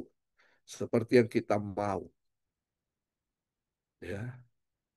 Kalau kita tidak mau pelajari, kita cuman itu ya kita ambil mudahnya saja seperti misalnya tadi Pak Vince bilang ambil saja, kerjakan saja dengan itu kita beritakan seperti itu. Ya, apakah orang lain akan ya bagi kita mungkin seorang hamba Tuhan itu mempermudah tetapi apakah itu kemudian menyentuh kebutuhan jemaat. Oleh karena itu, walaupun ChatGPT atau teknologi AI menolong kita, tetapi kita juga harus melibatkan pikiran kita. Hasil yang dia keluarkan juga belum tentu menjadi sebuah jawaban bagi kebutuhan jemaat, mungkin khotbah-khotbah. Itu hanya menolong saja, ya, menolong sampai sebatas tertentu, ya. Ya, eh, saya beberapa kali, minta misalnya, ketika saya kehilangan ide, ya, ide penulisan misalnya, saya minta ChatGPT untuk memberikan saya ide. Tetapi ketika dia memberikan saya ide kerangka pikir, saya tidak serta-merta langsung menelannya, langsung mengunyahnya. Saya harus berproses dengan pikiran saya. Oh, saya mau di bagian ini, saya ingin ditambahkan ini, dan sebagainya. Lalu kemudian keluar sesuai dengan apa yang saya inginkan. Bisa saja terjadi demikian. Tetapi yang namanya mesin, nah, terus begini juga, plagiasi. Ya, firman Tuhan katakan tidak ada yang baru di muka bumi ini. Betul kan? Kita kutip terus diparafrase. Lalu kemudian diparafrase lagi kutipan kita. Orang mengutip kutipan kita diparafrase lagi. Ya, tidak ada yang baru. Sebenarnya saya punya pikiran. Seharusnya karya ilmiah itu adalah hasil daripada pemikiran seseorang tanpa perlu untuk mengutip karya-karya lain untuk menguatkan pikiran kita. Sebenarnya seperti itu. Sebenarnya skripsi, tesis, disertasi itu adalah karya pikiran kita sendiri, murni, originalitasnya. Bukan karena kita kutip sana untuk membangun sebuah teori. Itu tidak original. Tetapi dunia akademik mengizinkan kita untuk kutip-mengutip kan. Baru kemudian kita diperhadapkan dengan plagiarisme. Dulu zaman tidak ada internet, siapa bilang plagiarisme tidak merajalela? Cuman tidak ketahuan karena tidak terpublikasi. Betul kan? Sekarang zaman internet ketahuan semua yang mengambil judul dan bahan yang sama. Oh ya, dulu justru ada yang namanya warung apa untuk ketik-ketik, warung fotokopi dan ketik-ketik, bikin skripsi, bikin tesis, suruh mereka bikinkan. Mereka ciplak habis-habisan skripsi tesis orang lain. Kita bayar mereka mahal, mereka dalam 3 hari jadi. Sama nggak dengan AI kalau begitu?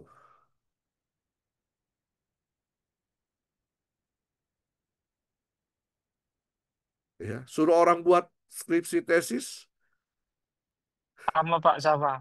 sama. Jadi memang sekarang ini dilematis. Ya, tergantung kita lah. Ya, jadi sebuah teknologi akan itu cenderung memudahkan manusia, tapi tergantung siapa yang memakainya.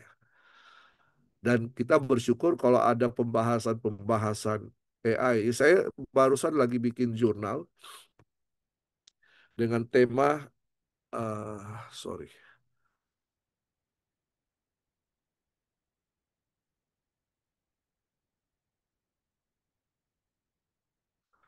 Ah, Jurnal Remaja Kristen di Era Digital. Strategi konseling menghadapi krisis identitas akibat media sosial. Ya. Saya lagi membuat itu dan menawarkan ke eh, apa penulis yang penerbit untuk jurnal. Materi, ya saya buat makalah untuk jurnal. Ya, seperti itu. Ya, sebagian saya akan minta bantu ChatGPT atau Perplexity untuk menolong, tetapi saya yang mengarahkan dengan prom-prom itu. Ya, saya jujur, dengan keterbatasan waktu, tidak mungkin kita menulis seperti gaya dulu lagi. Buku saya banyak, ini saya punya perpustakaan mini, ya, tapi saya nggak susah lagi untuk mengetik karena keterbatasan waktu. Ya, ya, tapi sekarang tergantung siapa. Setuju tidak setuju kita serahkan kepada personelnya. Ya, begitu ya Pak Vince ya. Ya Pak, kembali ke pribadi masing-masing Pak. Ya, oke. Terima kasih Pak Vince. Ya, silakan untuk lanjut yang Sama-sama Pak. berikutnya. Ya, siapa Pak Ino? Makasih Pak. Waktunya udah lewat 34 menit. Jadi sekarang Saudara Cindy. Oh ya, kalau perlu bisa dibuatkan timer untuk supaya bisa. Iya, di sini saya bukan timer Pak. Sudah lewat 34 menit. Oh, bisa nggak diberikan tanda? Kalau ini tet, bunyikah Iya, atau Pak. apa? Ya,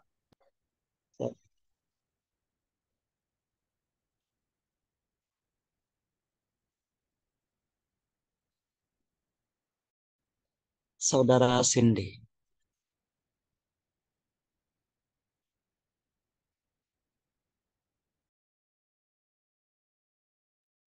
Halo Kak Ino, sebentar Kak Ino, saya baru pulang dari tempat kerja. Ya, salam. Oke.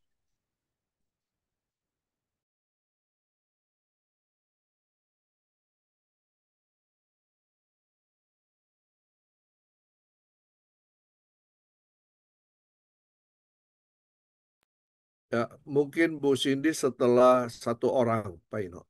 Siapa setelah Bu Cindy?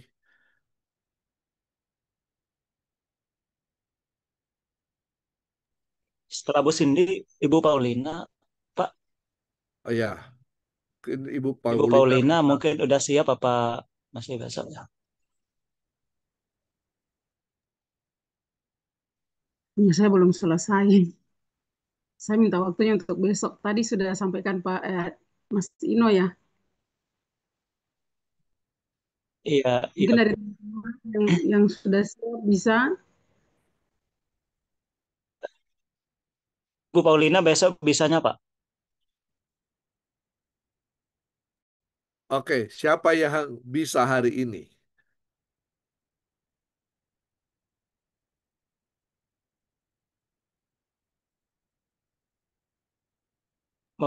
Satu orangnya belum hadir,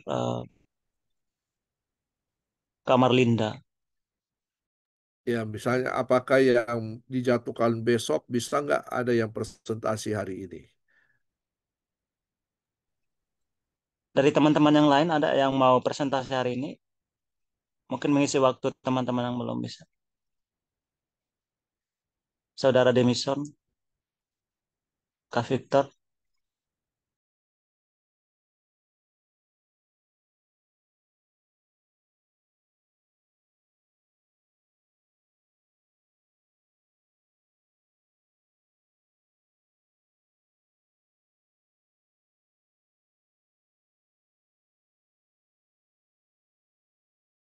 Oke, kalau memang tidak ada, berarti semua besok akan membahas apa presentasi jurnal. Hari ini saya habiskan bab 6 ya. Ya, baik Pak. Ya, sebenarnya ini menyalahi kita, tapi ya mau bagaimana lagi.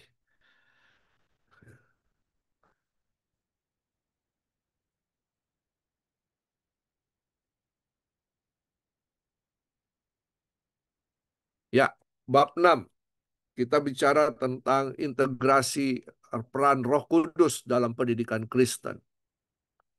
Ya, Yohanes 14 ayat 26, Yesus berjanji bahwa Roh Kudus akan mengajar kita segala sesuatu dan akan mengingatkan kita semua akan apa yang telah dikatakan oleh Yesus. Nah, jadi dalam pendidikan Kristen, Roh Kudus bukan hanya dianggap sebagai pembimbing spiritual, ya, penolong seperti itu, tetapi sebagai sumber hikmat dan pengetahuan yang mendorong pertumbuhan rohani siswa dan pendidik. Roh Kudus adalah guru yang sejati yang memampukan siswa dan pendidik untuk memahami firman Tuhan lebih mendalam. Jadi Roh Kudus menghidupkan benih firman Tuhan yang sudah tertanam, yang sudah ditabur oleh orang lain dalam kehidupan kita. Ya. Jadi peran Roh Kudus tidak terbatas hanya pada membantu siswa memahami materi pembelajaran atau pengembangan karakter, tapi juga bekerja dalam diri pendidik, memimpin, memberi kekuatan, dan membimbing mereka dalam tugas pengajaran yang diberikan oleh Tuhan. Dalam konteks pendidikan Kristen, pendidik Kristen dipanggil untuk mengandalkan Roh Kudus sebagai sumber kekuatan, hikmat, dan bimbingan agar semua pendidik dapat mengajar dengan penuh kasih, pengertian, kebijaksanaan sesuai dengan kehendak Tuhan. Roh Kudus menolong siswa dan pendidik untuk mengerti kehendak Tuhan dan tujuan hidup mereka dalam kerajaan Allah. Jadi, ketika kita mulai membahas dari bab 1 sampai bab 5, termasuk di dalamnya motivasi pendidikan, ya, pelayanan yang berbasis pembelajaran yang berbasis pelayanan dan semuanya intrinsik, motivasi intrinsik, ternyata di dalamnya kita memerlukan Roh Kudus supaya kita mengerti kehendak Tuhan. Untuk apa saya memiliki motivasi? Untuk apa saya berada atau mengerjakan pelayanan ibadah? Belajar adalah ibadah dan semuanya. Apakah sesuai kehendak Tuhan? Dan apakah tujuan hidup saya dalam kerajaan Allah? Ya, Roma 8 ayat 27 mengatakan, dan dia yang menyelidiki hati tahu apa yang dimaksud oleh roh. Karena roh itu sesuai dengan kehendak Allah, berdoa untuk orang-orang kudus. Ini menunjukkan bahwa Roh Kudus bekerja dalam kehidupan orang Kristen untuk membantu mereka memahami tujuan ilahi dan mengarahkan mereka untuk hidup sesuai dengan kehendak Allah, terutama dalam konteks pendidikan dan pelayanan. Dalam pembelajaran siswa, Roh Kudus memberikan hikmat dan pemahaman. Ya.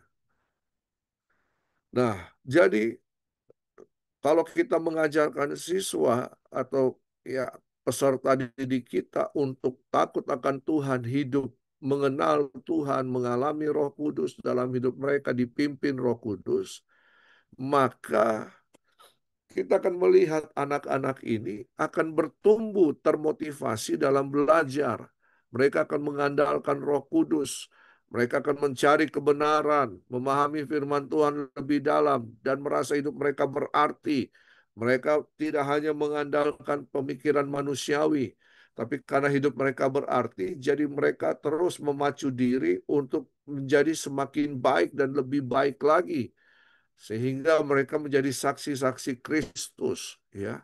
Dan karena itu dalam diskusi kelompok atau refleksi pribadi, ya kita mengajak siswa atau peserta didik untuk membagikan wawasan rohani yang mereka dapatkan melalui bimbingan Roh Kudus dalam pembelajaran. Saya percaya bahwa Roh Kudus masih bekerja sampai hari ini. Ya. Roh Kudus masih membimbing kita manusia, orang percaya sampai hari ini. Ya. Kuasa Roh Kudus masih bekerja, ya, menolong orang untuk percaya kepada Tuhan, menolong kita untuk bertumbuh dalam pengenalan akan Kristus. Roh Kudus menguatkan dan memotivasi siswa. Ya.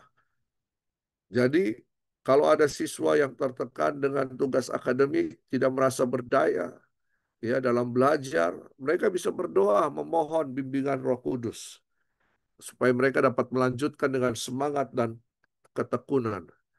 Apakah Roh Kudus mengerti soal matematika? Apakah Roh Kudus mengerti soal biologi? Apakah Roh Kudus mengerti soal kimia? Ya, karena Dia yang menciptakan itu semua. Ya, kenapa sampai terjadi ada matematika, ada fisika, ada biologi, ada kimia dan sebagainya?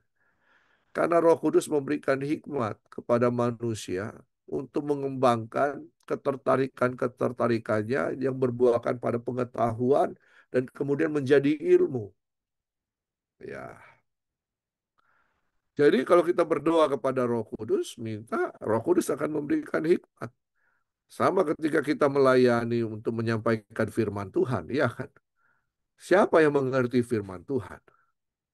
Ya, siapa yang mengerti isi hati Bapa di sorga? Ya, Roh Kudus. Roma berkata, oh betapa dalamnya kekayaan hikmat dan pengetahuan Tuhan. Sungguh tak terselidiki keputusan-keputusannya. Siapakah yang mengetahui pikiran Tuhan? Ya, Roh Kudus yang mengerti pikiran Tuhan. Manusia kita terbatas. Ya, otak kita hanya begini mau memahami Tuhan yang besar. Ya. Nah, Roh Kudus juga menolong siswa untuk apa? Membentuk karakter kehidupan mereka. Ya, untuk menghasilkan buah-buah roh. Ada yang mengatakan satu buah 9 rasa. Ya, nah ada yang mengatakan satu buah 9 rasa. Ya, ada satu buah ini rasanya kasih, sukacita, tapi sejahtera, kesabaran, kebaikan, kelemah lembutan, kesetiaan, kerendahan hati, ya, dan penguasaan diri. Ya, misalnya proses pembelajaran siswa yang dapat melibatkan mereka dalam latihan karakter, melibatkan pemahaman dan penerapan nilai-nilai Roh Kudus, buah Roh Kudus. Misalnya, pendidik dapat memberikan tugas kelompok yang mengharuskan siswa untuk menunjukkan kerjasama, kesabaran, dan pengampunan dalam menyelesaikan masalah bersama. Sehingga mereka juga bisa terlibat dalam diskusi Alkitab, di mana siswa diajak untuk melihat bagaimana mereka dapat mengaplikasikan buah roh dalam situasi nyata dalam kehidupan mereka sehari-hari. Roh Kudus berperan mendorong pelayanan kepada sesama. Tadi contoh dalam terlibat dalam pelayanan sosial. 1 Petrus 4 ayat 10, kita diajarkan bahwa setiap orang harus menggunakan karunia yang telah diterimanya untuk saling melayani.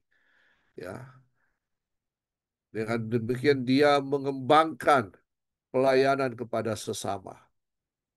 Roh Kudus yang akan menolong, ya, Roh Kudus yang akan membangkitkan gairah untuk melayani.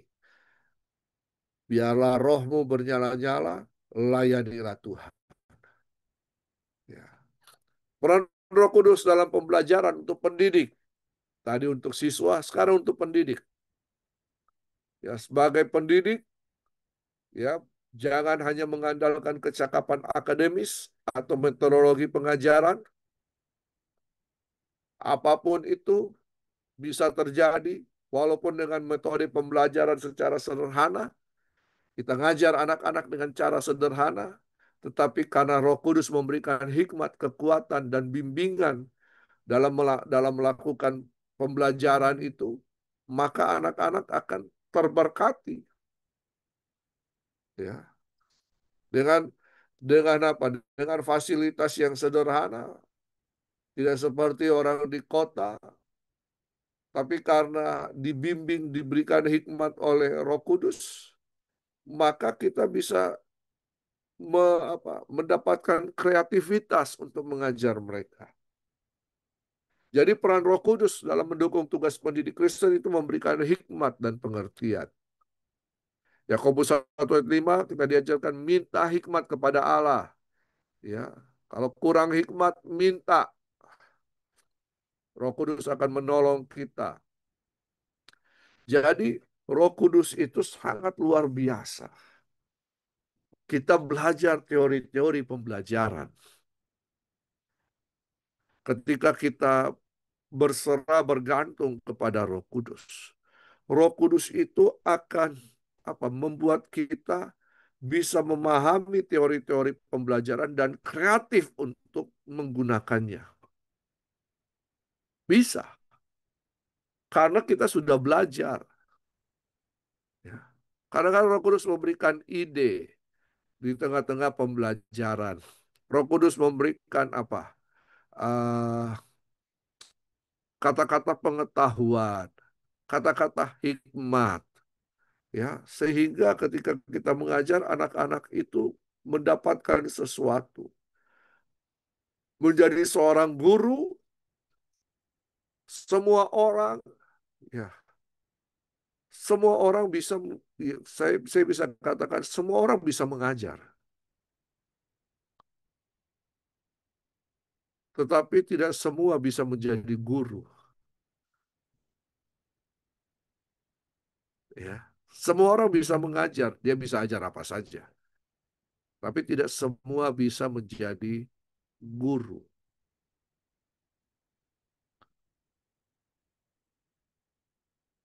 Apa itu guru? Digugu dan ditiru. Ya Ibu Carolina ya, guru itu ya digugu dan ditiru.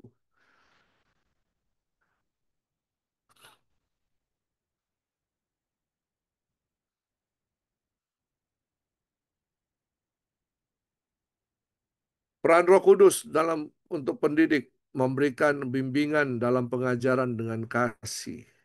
Ya, 1 Timotius 4:12 mengajarkan kita menjadi teladan, ditiru, ya, teladan bagi orang-orang percaya dalam perkataan, tingkah laku, kasih, iman dan kesucian. Ya. Jadi Roh Kudus akan membimbing kita para pendidik tidak hanya mengajar dengan pengetahuan, tetapi juga dengan kasih dan perhatian. Kita ini adalah perpanjangan tangan Tuhan untuk membimbing generasi muda dalam iman dan karakter Kristus. Lalu kemudian mendorong pendidik untuk melayani dengan tulus. Ya, kita melayani karena Kristus telah terlebih dahulu melayani kita. Dia contoh teladan. Roh Kudus akan menolong kita supaya kita bisa mengerjakan tugas tanggung jawab kita sebagai seorang pendidik dengan baik, ya, dengan tulus, bukan untuk mendapatkan, ya, jabatan, harta dan sebagainya. Kalau untuk mendapatkan harta, jabatan, saya kira kita tidak usah jadi guru, ya. Untuk apa? Guru-guru gajinya kecil, apalagi dosen. Kerjanya dos-dos, gajinya sen-sen. Tapi karena ada beban, ada panggilan hati, iya kan? Ya, ya. Ada beban, ada panggilan hati, ada dorongan untuk kita menceburkan diri jadi seorang pendidik. Roh Kudus membentuk karakter pendidik. Ini penting. Ya, sehingga dari seorang pendidik akan keluar buah-buah roh.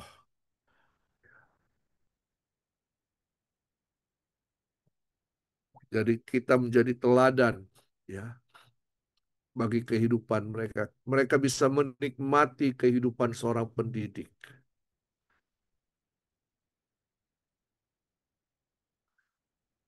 Lalu membangun lingkungan pembelajaran yang dipimpin oleh Roh Kudus.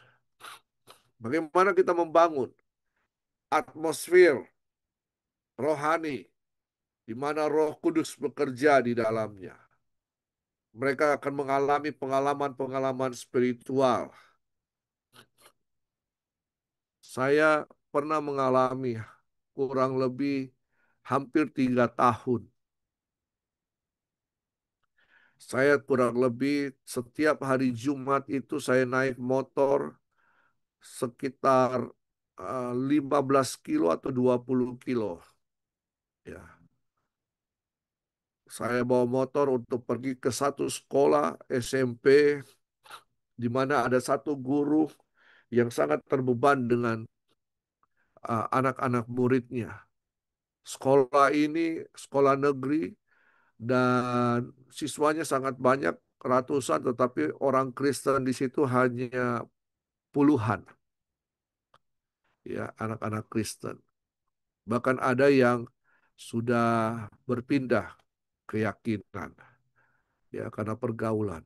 Jadi tiap Jumat saya ke sana dalam persekutuan mereka, ya, saya mengajar mereka, saya doakan mereka, saya berikan motivasi kepada mereka.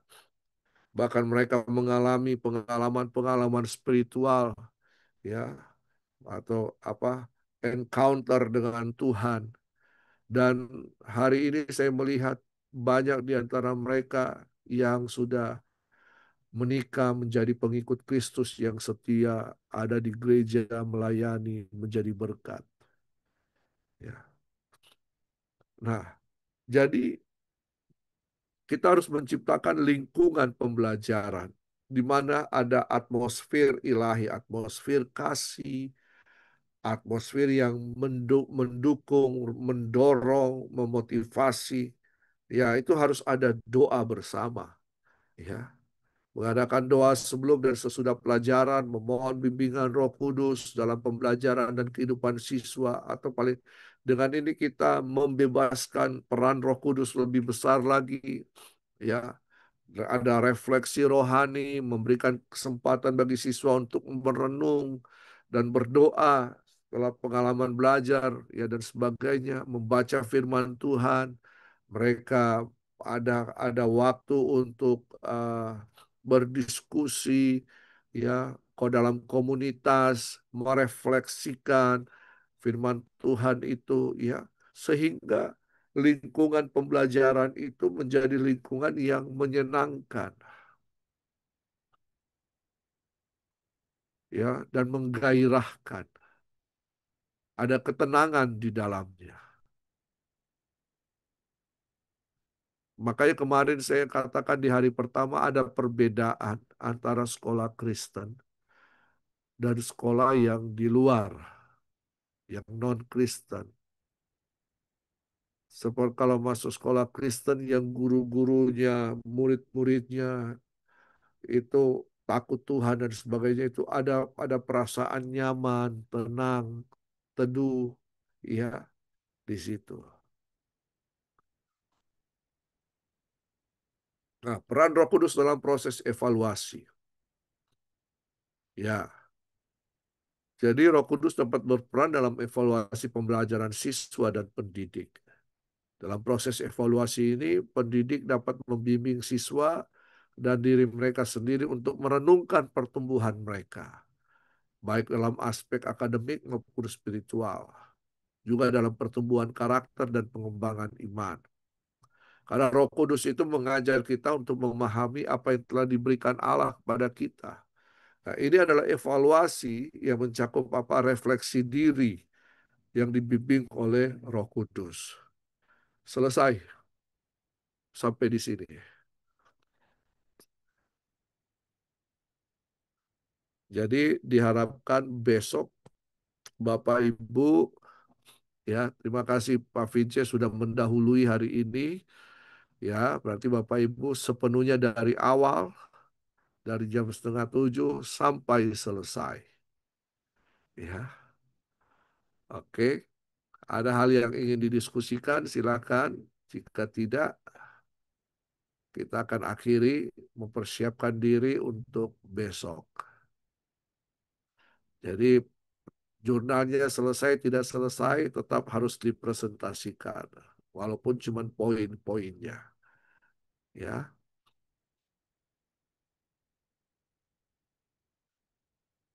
ada hal-hal yang ingin didiskusikan?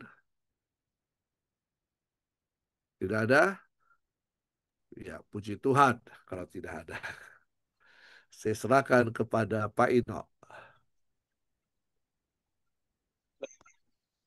Teman-teman mungkin tidak ada lagi yang perlu ditanya. Untuk itu kelas kita akan akhiri. Terima kasih Pak Ence sudah membahas, membantu kami.